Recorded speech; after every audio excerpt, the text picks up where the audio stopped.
Friends, कैसे हैं आप सब। स्वागत है आपका यूपीएससी एट होम प्रविष्या के यूट्यूब प्लेटफॉर्म पे।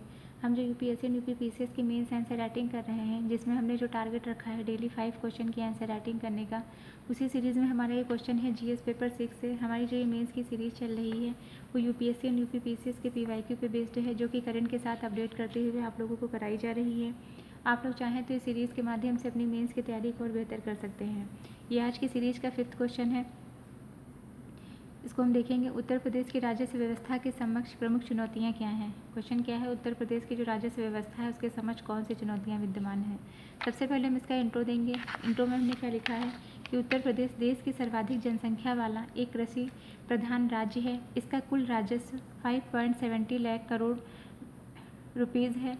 यह जो है जीएसडीपी का लगभग 24% है।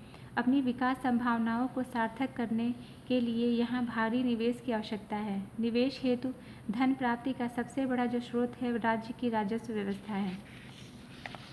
इसके समक्ष कौन सी चुनौतियाँ विद्यमान हैं उसको हम देखेंगे। पहला क्या है, संसाधनों के आवंटन में न्यायपूर्ण और तार्किक व्यवस्था की कमी है।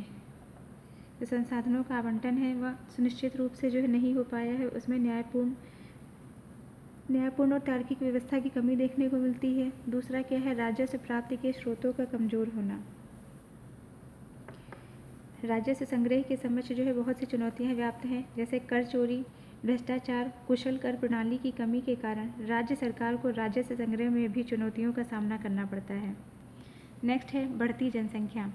उत्तर प्रदेश की जनसंख्या बहुत ज़्यादा है। ज़्यादातर जो आबादी है वह किस पे, कृषि जो है कार्यों पर निर्भर है। तो इसमें जनसंख्या की जो 10 की वृद्धि दर कितनी है, 20.23%। बढ़ती जनसंख्या के साथ साथ रोजगार, शिक्षा और स्वास्थ्य सेवाओं की मांग बढ़ रही है, जिससे राज्य सरकार पर और अधिक दबाव पड़ रहा है। नेक्स्ट क्या है, प्रदेश में कर का आधार सीमित है। प्रदेश में जो कर का आधार है वो सीमित है। दूसरा क्या है, जनसंख्या का कृषि पर निर्भरता। जो यूपी की जो जनसंख्या है वो ज़्यादातर जो है यूपी की 65% जो जनसंख्या है वह किस पे है, कृषि पर निर्भर है। असंगठित क्षेत्र की समस्याएं देखने को मिलती हैं, ये भी बहुत बड़ी चुनौती है इसके समक्ष। राज्य सरकार के सार्वजनिक उद्यम या तो बंद हैं या घाटे में चल रहे हैं। औद्योगिक क्षेत्र की पर्याप्त समृद्धि नहीं हुई है। कर चोरी बहुत बड़ी चुनौती बनी हुई है। वित्तीय स्वास्थ्य पर इसका अभाव पड़ता है। पंचायती राज संस्थाओं को पर्याप्त वित्तीय स्वतंत्रता नहीं है, जिससे वे स्थानीय विकास परियोजनाओं के लिए राज्य सरकार पर निर्भर रहती हैं। सीमित यहाँ पे वित्तीय संसाधन है। राज्य सरकार के पास पर्याप्त राजस्व नहीं है, जिससे विकास परियोजनाओं, कल्याणकारी योजनाओं के लिए धन की कमी होती है। अपर्याप्त बुनियादी ढांचा भी देखने मिलता है। यह भी बहुत बड़ी चुनौती है इसके समक्ष। इसके अंतर्गत सड़क, बिजली, पानी और परिवहन जैसी बुनियादी सुविधाओं की कमी है। औद्योगिक विकास और आर्थिक गतिविधियों में जो बाधा डालती है। नेक्स्ट क्या है, इन चुनौतियों को दूर करने के लिए क्या उपाय किए जा सकते हैं। तीव्र औद्योगिकरण और निवेश पर बल देना। मतलब जो यहाँ की जो जनसंख्या है, यूपी जो है सबसे ज़्यादा जनसंख्या वाला जो देश है, सबसे ज़्यादा जनसंख्या वाला जो राज्य है, तो ये इसकी 65% जनसंख्या जो है वो कृषि पर आधारित है।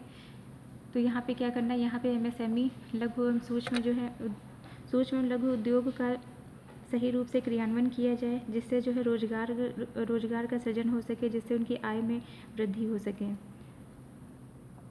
जो कि राजस्व व्यवस्था में महत्वपूर्ण भूमिका निभाएगा। नेक्स्ट क्या है, अनौपचारिक क्षेत्रों को औपचारिक क्षेत्रों में परिवर्तित करना। ये इससे क्या होगा, इससे जो है स्टेबिलिटी आएगी। अनौपचारिक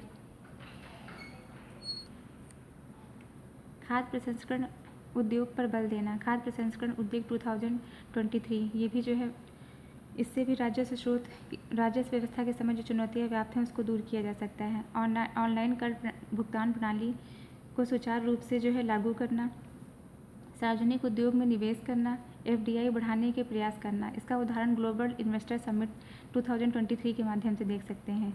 तो ये जो है कुछ उपाय हमने देखे, जिसके माध्यम से उत्तर प्रदेश की जो राजस्व व्यवस्था है उसके समय जो चुनौतियाँ व्याप्त हैं उनको दूर किया जा सकता है। अब हम इसका कंक्लूजन देंगे डिजिटलीकरण के माध्यम से प्रशासन में पारदर्शिता लाकर या निवेश के स्रोतों को बढ़ाकर राजस्व के आधार को बढ़ाया जा सकता है। तभी यूपी की अर्थव्यवस्था वर्ष 2027 तक $1 ट्रिलियन बन सकती है। तो ये हमारा क्वेश्चन कंप्लीट होता है, जो कि हमने लिया था जीएस पेपर 6 से। आप लोगों को हमारी जो मेंस की सीरीज़ चल रही है कैसी लग रही है हमारे कमेंट सेक्शन में ज़रूर बताइए। तो ऐसे ही पढ़ते रहिए, लाइफ में आगे बढ़ते रहिए, यूपीएससी एट होम प्रविष्या के साथ मेंस आंसर राइटिंग करते रहिए।